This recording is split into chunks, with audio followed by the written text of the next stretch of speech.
स्वागत है आपका हीलियस कोचिंग में। इस वीडियो में हम HAS previous year question paper में पूछे गए इंडियन पॉलिटी पर बेस्ड क्वेश्चंस को रिव्यू करेंगे। तो चलिए शुरू करते हैं।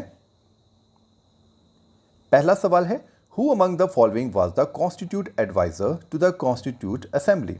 निम्न में से कौन से व्यक्ति कॉन्स्टिट्यूशन असेंबली के कॉन्स्टिट्यूट एडवाइजर थे?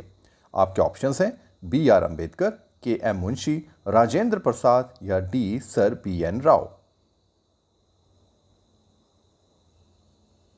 सही जवाब है सर BN राव। अगला सवाल है, विच of the following human rights come under the ambit of article 21 of the Indian constitution?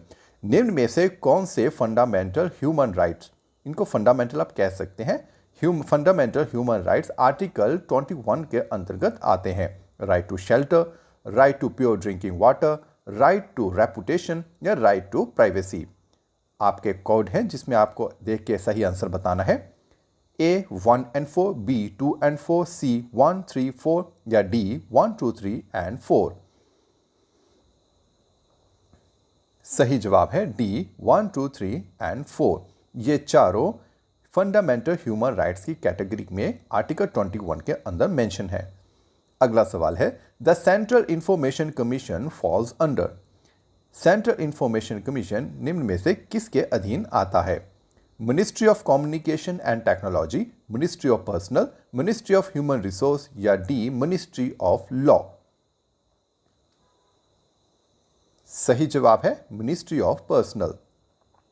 अगला सवाल, during the term of office criminal proceedings can not be instituted against? जब ये निम्न व्यक्ति अपने कार्यकाल में अपने कुर्सी पर होते हैं तो इनके खिलाफ क्रिमिनल प्रोसीडिंग्स नहीं की जा सकती। आपके ऑप्शंस हैं A president and governor, B president, vice president and governor, C president, vice president, speaker Lok Sabha and governor या D president, vice president, prime minister and governor. इसका सही जवाब है president, vice president and governor.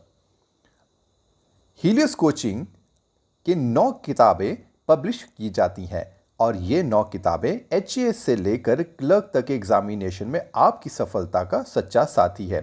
साथ ही साथ 2 magazines भी publish की जाती हैं जिसमें से एक मैगजीन मंथली करंट अफेयर पर बेस्ड है। ये सारा पाठ्यक्रम आपकी सफलता में योगदान देने के लिए आपको काफ़ी है। Who decides the question of disqualification of a MP on the basis of defection? निम्न में से किसके पास ये शक्ति होती है किसी भी मेंबर कि वो अपने मेंबर ऑफ पार्लियामेंट को एंटी डिफेक्शन लॉ के अंदर डिस्क्वालीफाई कर सके? A president of India, B election commission of India, C supreme court या D presiding officer of the house?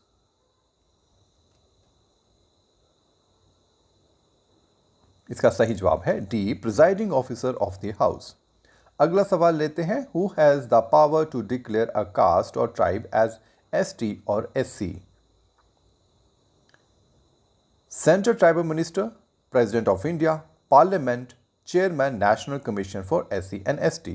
निम्न में से किसके पास ये शक्ति है कि वो किसी कास्ट और ट्राइब को SC या ST डिक्लेयर कर सके?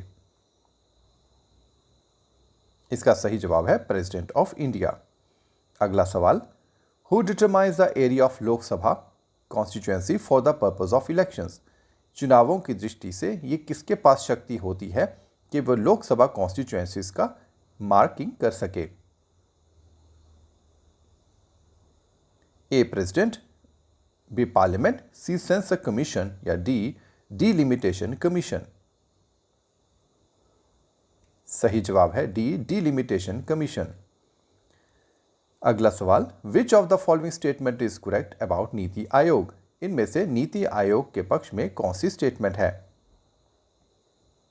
A it is a constitutional body, B it is a statutory body, C neither constitutional nor statutory, D it is a constitution body? इसका सही जवाब है C neither constitutional nor statutory.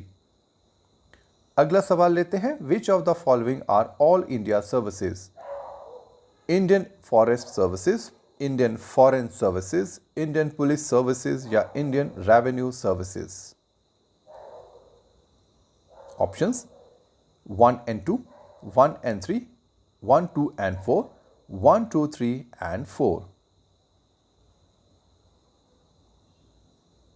इसका सही जवाब है बी 1 and 3, यानी कि Indian forest services and Indian police services.